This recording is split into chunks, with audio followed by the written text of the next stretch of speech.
ప్రభుత్వ వైద్యాన్ని విద్యను ప్రైవేటీకరణ చేయాలని కేబినెట్ తీసుకున్నటువంటి నిర్ణయానికి వ్యతిరేకంగా ఆది నుండి కూడా వైఎస్ఆర్ కాంగ్రెస్ పార్టీ అలుపెరగిన పోరాటం చేస్తుంది. నెల రోజుల క్రితం కోటి సంతకాల కార్యక్రమాన్ని చేపట్టింది. ఆ కోటి సంతకాల కార్యక్రమం పూర్తి కావడంతో ఈ నెల 17వ తేదీన గవర్నర్కి ఆ పత్రాలు అందజేసేందుకు మాత్రం సన్నాహాలు సాగుతున్నాయి. శ్రీకాకుళం జిల్లాకు సంబంధించినటువంటి 8 నియోజకవర్గాలకు సంబంధించి కోటి సంతకాల దస్తాలు మాత్రం ఈరోజు ధర్మాన్ ప్రసాద్ క్యాంప్ కార్యాలయం తీసుకొచ్చి ఈరోజు ఆమదాల వలసలో ఎన్ని సంతకాల సేకరణ దీన్ని చేపట్టారు, ఏ మేరకు ప్రజలు వారికి చేసినటువంటి పోరాటానికి బాసటగా నిలిచారని మనతో మాట్లాడడానికి ఆమదాల వలస వైఎస్ఆర్ కాంగ్రెస్ పార్టీ ఇన్ఛార్జ్ చింతా రవికుమార్ ఉన్నారు. చూస్తే కనుక ఎంతమంది ప్రజలను ఈరోజు అవగాహన పరిచారు, ఈ ప్రైవేటీకరణ అడ్డుకునేందుకు వారు మీతో పాటు ఈ కోటి సంతకాల కార్యక్రమంలో ఎలా భాగస్వామి? ప్రజారోగ్యం అనేది ప్రభుత్వం చేతిలో ఉండాలి, అప్పుడే పేదలకి మధ్యతరగతి ప్రజలకి సరైన న్యాయం జరుగుతుందన్న ఆలోచనతోనే. ఎందుకంటే ఇది రాజ్యాంగం కల్పించినటువంటి స్ఫూర్తి. ఇది ప్రజారోగ్యం కానీ విద్య కానీ ప్రభుత్వం చేతిలో ఉంటే పేదవాళ్ళకి మధ్యతరగతి కుటుంబీకులకి న్యాయం జరుగుతుంది. ఆ ఉద్దేశంతో జగన్మోహన్ రెడ్డి గారు గత ప్రభుత్వంలో 17 మెడికల్ కాలేజీలు ప్రభుత్వ పరంగా స్టార్ట్ చేశారు.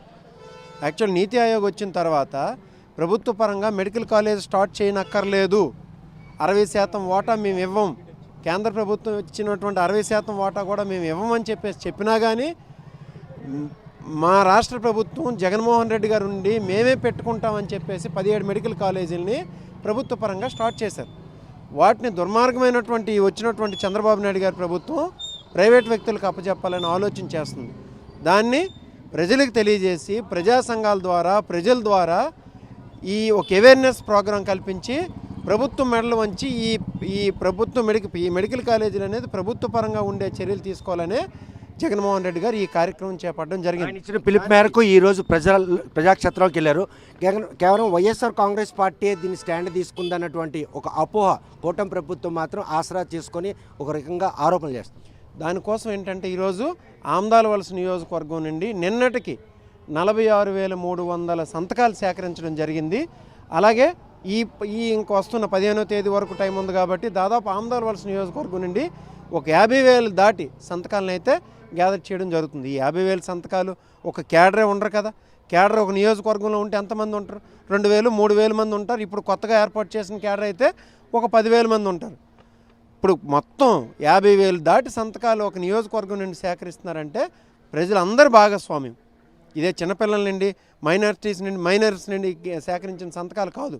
ఒక మెచ్యూరిటీ వచ్చిన తర్వాత విద్యార్థులు కానీ, డిగ్రీ చదివినటువంటి విద్యార్థులు కానీ, ప్రజా సంఘాలు కానీ, లేకపోతే అనేక ప్రజల భాగస్వామ్యంతో చేపట్టినటువంటి ఉద్యమం ఇది ఒక మహా ఉద్యమంగా జరిపి ఈరోజు రాష్ట్రం మొత్తం మీద 1,000,000 సంతకాలకు పై మాటే చేయడం అనేది జరిగింది. చూస్తే కనుక ఈ కోటి సంతకాల కార్యక్రమంతోనైనా కూడాను కూటమి ప్రభుత్వం కనువిప్పు వస్తుంది, యూటర్న్ తీసుకునే అవకాశం ఉంది. ఇది ఒక ప్రజా ఉద్యమంగా రూపుదాల్చుకునేందుకు కూడా దోహదపడుతుంది అనుకోవచ్చు. ప్రజలందరికీ ఈరోజు ఖచ్చితంగా ఈ మెడికల్ కాలేజీలు ప్రభుత్వ పరంగా ఎందుకు ఉండాలి అనే ఒక అవగాహన అయితే మేము ఖచ్చితంగా వైసీపీ పార్టీని కల్పించగలిగాం. ఏమైనా చంద్రబాబు నాయుడు గారు ఇప్పటికైనా సరే వినకపోతే 17వ తేదీన గవర్నర్ గారిని జగన్మోహన్ రెడ్డి గారు కలిసి ఈ నాయకులందరూ వెళ్ళి గవర్నర్ గారికి ఈ కోటి సంతకాల తాలూకా ప్రతుల్ని అందించడం జరుగుతుంది. అప్పటికైనా చంద్రబాబు నాయుడు గారు బుద్ధి తెచ్చుకొని ఏమైనా వెనక్కి అడుగు వేస్తారు. లేకపోతే ఈ టెండర్లో పాల్గొన్నటువంటి ఏ ఒక్క ప్రైవేట్ యాజమాన్యానికైనా జగన్మోహన్ రెడ్డి గారు ఒక పెద్ద వార్నింగే ఇచ్చారు. ఆ రోజు ఏమైనా మా మాట వినకుండా కానీ టెండర్ ప్రక్రియలో కానీ పాలు పంచుకుంటే మా ప్రభుత్వం వచ్చిన తర్వాత నిర్దాక్షిణ్యంగా ఆ 17 మెడికల్ కాలేజీలు కూడా టెండర్లను వెనక్కి తీసుకొని మళ్ళీ ప్రభుత్వ పరంగా ఉంచే చర్యలు తీసుకుంటామని చెప్పి వార్నింగ్ కూడా ఇవ్వడం జరిగింది. కనుక ఏదైతే కోటి సంతకాల కార్యక్రమం ఉందో పెద్ద మొత్తంలో ప్రజలను అవగాహన పరిచేందుకు మాత్రం దోహదపడింది. గవర్నర్కి ఈ ప్రతులు అందజేసిన తర్వాత కూటమి ప్రభుత్వం కనుక యూటర్న్ తీసుకోపోతామో ఇది ఒక ప్రజా ఉద్యమంగా గ్రామాలకు కూడా తీసుకెళ్లేందుకు దోహదపడుతుంది.